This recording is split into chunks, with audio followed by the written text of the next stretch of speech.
खास मत्तीको पुस्तक कसको लागि चाहिँ हो भनेर प्रश्न थियो सबको।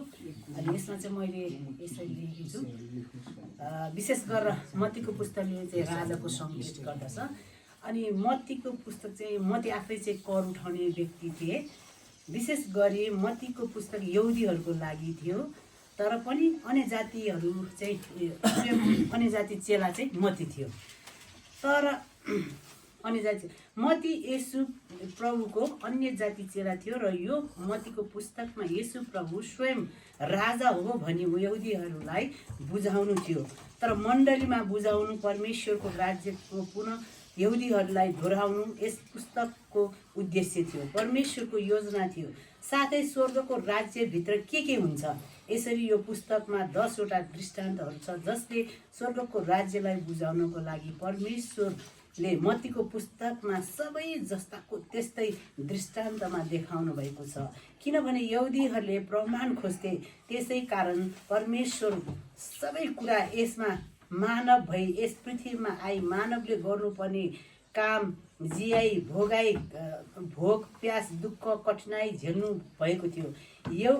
यहुदी धर्मशास्त्रका अगमबाडी येशूको जीवनमा पुरा भएको छ।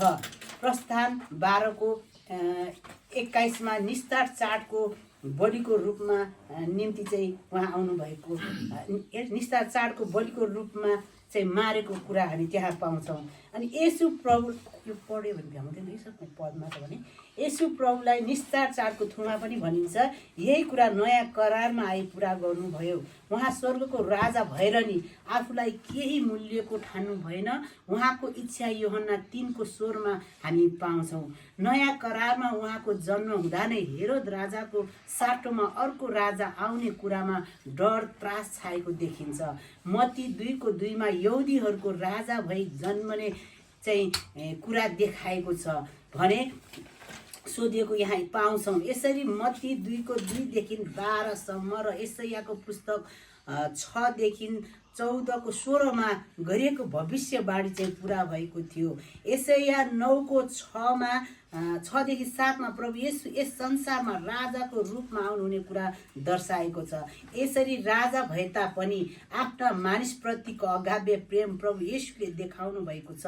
यसै गरी यशायाको पुस्तकमा यशाया 43 को 6 देखि 12 सम्म जन्मदेखि मृत्युसम्मको तरिकाले यहाँ प्रस्तुत गरिएको छ। प्रभु येशूको भन्ने सबै जान्नु भए तापनि मत्तीको पुस्तकले प्रभु येशू राजा भए तापनि हरेक मानिसहरूको पापलाई उठाउनुहुन्छ। सबै कुरा राजाले गर्नु सक्छ, तर उहाँले केही मूल्यको आफूलाई ठान्नु भएन। पुरानो करारको व्यवस्थालाई रद्द होइन, उहाँ यस धरतीमा आई राजा जस्तो नभए आफ्नो अमूल्य जीवन नै मानव जस्तै यहुदी वा अन्य जातिहरू सबैको निम्ति बलिदान थुमा झैँ बलि हुनुभयो। मत्ती 1 को 29 र मत्ती 5 को 17 मा यसै परमेश्वरको मानिस जस्तो प्रति अगाध्य प्रेम देखाएको पाइन्छौँ। यति नै हो। यो चाहिँ पद पढेको भए चाहिँ धेरै हुन्थ्यो। मैले चाहिँ पदलाई चाहिँ लेखेर ल्याएको छु। अब सोध्नुभयो भने यही पदभित्रमा पाउँछ। पद सबै भयो भने चाहिँ धेरै समय लाग्यो भएर। ओके, हुन्छ, धन्यवाद। तपाईँले धेरै समय लिनुभयो। हो साँच्चै नि 5 मिनेटभन्दा अलिकति भयो। ए ठिक छ है। अनि अब पद चाहिँ होइन, ल त्यो पद अहिले एकछिन भनौँ। सबैले सुन्नुभयो? त्यही त मलाई के प्रस्तुत गर्नु, उहाँको प्रश्न, उहाँको विषय के हो?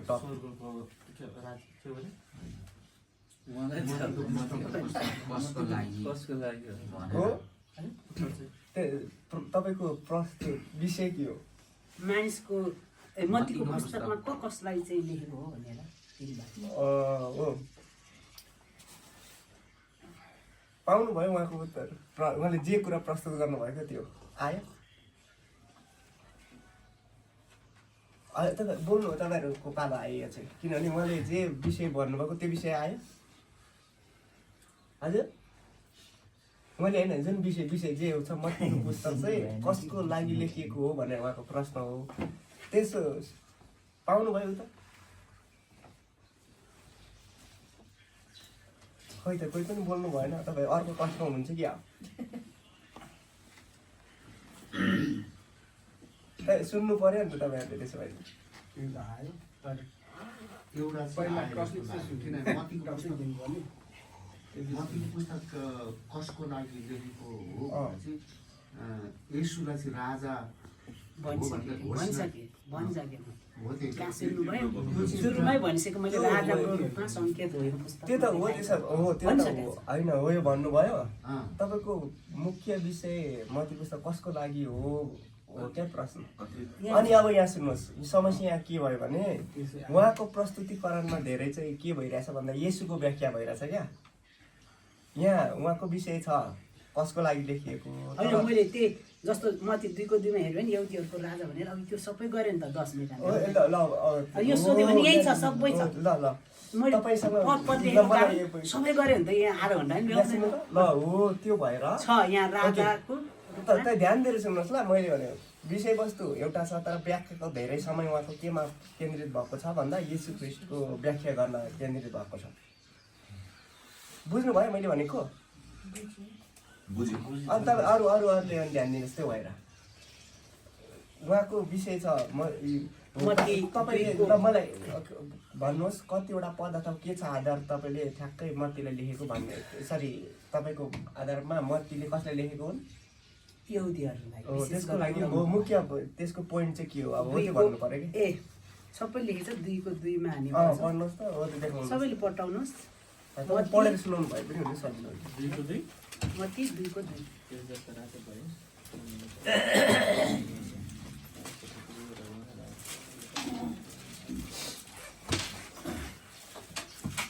मत्ती 2:2 यहुदीहरूका राजा भई जन्मने कहाँ हुनुहुन्छ किनभने हामीले उहाँको तारा पूर्वमा देख्यौँ र उहाँलाई दण्डवत गर्न आएका छौँ। ओके हुन्छ तपाईँको यसको आधारमा तपाईँको भन्नु खोजेको कसको लागि भविष्यवाणी पुरा गरेको थियो यहुदीहरूको लागि चाहिँ देखाउनु थियो होइन अब चाहिँ यो जन्म्यो अनि त्यहाँ राजाले सोध्दै थियो को राजा त जन्म्यो होइन अब राजाले राजै जन्म्यो फेरि भन्दा त रिस उठ्नु बन्दैन को भनेर त्यो खोजी गरेको छ अनि यसो प्रभुलाई चाहिँ त्यो सङ्केत थियो त्यो राजा चाहिँ जन्मेको भनेर त्यसमा यो हुन्छ अरू योभन्दा अरू के छ योभन्दा नि अघि यहाँ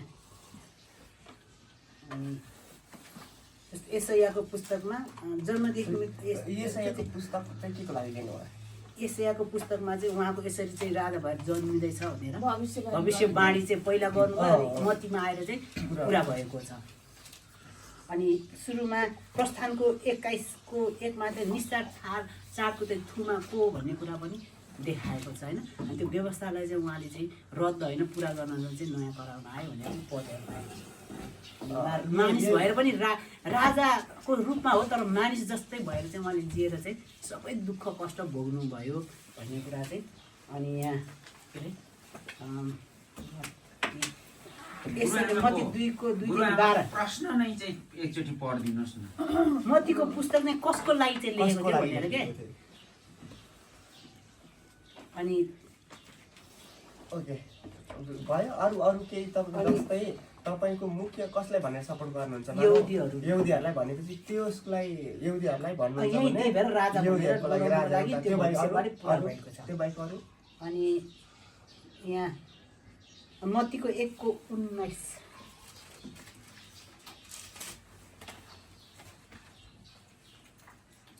तर यो चाहिँ जन्मिएको कुरा यसरी जन्मिएको कुरा चाहिँ देखाएको रहेछ 1:19 देखि 19 पक्नै मत्तीको 5 को हेर्नु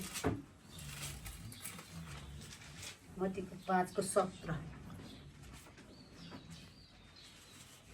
व्यवस्था अथवा अगमवक्ताहरूलाई रद्द गर्न म आएको भन्ने नसम्झ मत्ती रद्द गर्न होइन तर पुरा गर्न आए अनि प्रभु येशूले चाहिँ के त मानिस भएर आए पनि अब सङ्केत चाहिँ राजाको दिन भएको तर मानिस नै भएर आएर चाहिँ थुमा चाहिँ बलिदिएर चाहिँ मैले चाहिँ त्यो व्यवस्थालाई चाहिँ के गर्न आएँ नयाँ गराउन आएर पुरा गर्नको लागि मैले आएँ भनेर देखाएको कुरा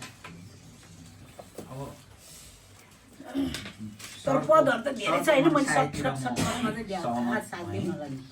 म सरको सायदतिर अलिक सहमत भएँ जुन प्रश्न हो त्यो प्रश्नको उत्तर आउनु पर्यो भन्ने सरको इच्छा हो जसको पनि इच्छा त्यही हो मासमा कहिलेकाहीँ के को त्यो लागि दुईको दुई नै पाउँछौँ यहुदीहरूको लागि नै देखाएको हो नि त त्यो राजा जन्मियो भनेर मेन चाहिँ मुख्य फोकस दुईको दुईमा हामीले हो। यहुदीको लागि गर्नुपर्थ्यो तर अब उहाँले गरेको कार्य उहाँले गरेको मानवप्रति देखाएको प्रेम चाहिँ के प्रश्न हो कि तपाईँको होइन प्रश्न हो जिज्ञासा त्यही त तपाईँको विषयवस्तु केन्द्रित हुनु पर्यो भएन त्यहाँको सामग्री जे छ त्यो चाहिँ आफ्नो मुख्य विषय